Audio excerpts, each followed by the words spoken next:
आपने देखा होगा भाजपा के जितने भी यहाँ के नेता लोग हैं कुछ भी बयान दे रहे हैं, अरे उनकी सरकार है उनके सत्ता में उनके लोग बैठे हैं।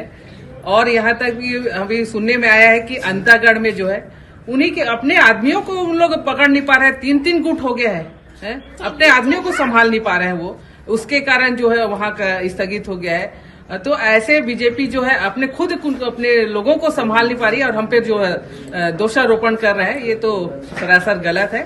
निश्चित ही आने वाला समय मेरे पूरे जनपद सदस्य अध्यक्ष जो है पूरे बहुमत के साथ विजयी होकर हम आ रहे हैं। जीते हम सब हमारे ये सदस्य जनपद सदस्य जितने भी हैं, निश्चित तौर पर बड़े खुशी के साथ हम अपने चाहे चारामा हो, चाहे भानु प्रताप हो, चाहे दुखकुंदन, उसके लिए वोट डालने के लिए बढ़िया निकले थे अपने अपने क्षेत्र में। और सब अपने अपने क्षेत्र में अंदर घुस भी गए थे सभी लोग। फिर थोड़ी देर बाद पता चलता है कि घुसने के बाद 10 मिनट के बाद पता चलता है कि ये चुनाव को स्थगित किया गया है। ये समझ में नहीं आ रहा है, इस टाइप का पहली बार जो है इतिहास पहली बार मेरे ख्याल से हुआ होगा। अंदर वोट डालने घुसे हैं जनपद सदस्य और पता चलता है कि स्थगित हो गया है। तो वाकई में ये स्थगित हुआ है, कारण कुछ भी साफ स्पष्ट पता नहीं चल पा रहा है। कहते हैं कि कलेक्टर ने निरस्त कर दिया है, पर ऐसा नहीं होना चाहिए। घोर जो है अन्याय हुआ है। ये बीजेपी के शासनकाल में ये सब संभव हुआ है, क्योंकि उनको मालूम है मेरे तीनों विधानसभा क्षेत्र में जो है, चाहे चारामा हो, चाहे भानु प्रतापपुर हो, चाहे दुखकुंदल हो, तीनों जगह जो है मेरे स्पष्ट बहुमत के साथ मेरे जनपद अध्यक्ष और उपाध्यक्ष बन रहे हैं। तो कहीं ना कहीं ये बीजेपी की चाल है। और सुनने में ये भी आया है कि इनके लोग जो हैं यहाँ तक कि सवेरे सवेरे तक घूमते रहे हैं कि हम मेरे आदमी को कैसे तोड़ा जाए। तो निश्चित ही हम इसका घोर विरोध करते हैं और इस तरह की घटनाएं यहाँ नहीं होना चाहिए।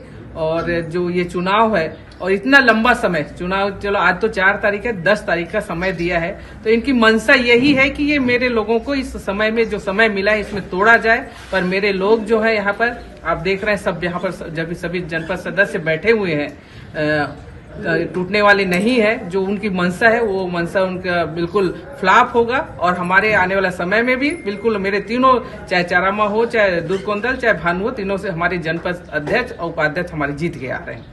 मैं डीएस कपालटे भाजपा मंडल अध्यक्ष, कांग्रेस की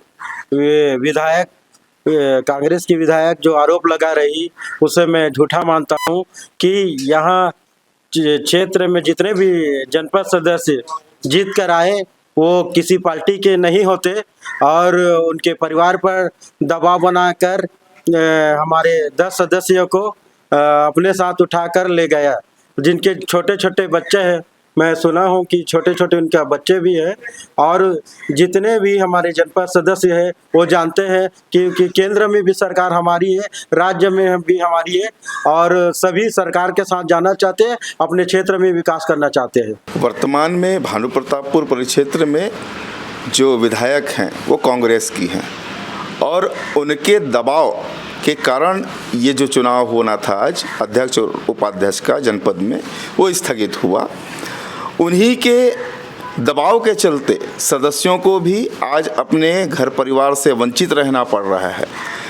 आपको बता दूं कि जितने भी जनपद सदस्य होते हैं वो किसी पार्टी के अंतर्गत नहीं आते हैं, वे स्वतंत्र रूप से चुनाव लड़ते हैं।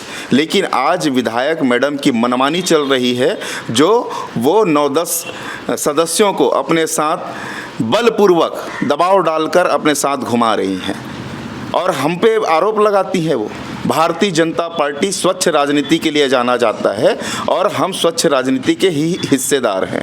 हमसे जुड़े रहने के लिए हमारे YouTube चैनल को सब्सक्राइब करें और नई वीडियो की नोटिफिकेशन के लिए बेल आइकन को जरूर दबाएं।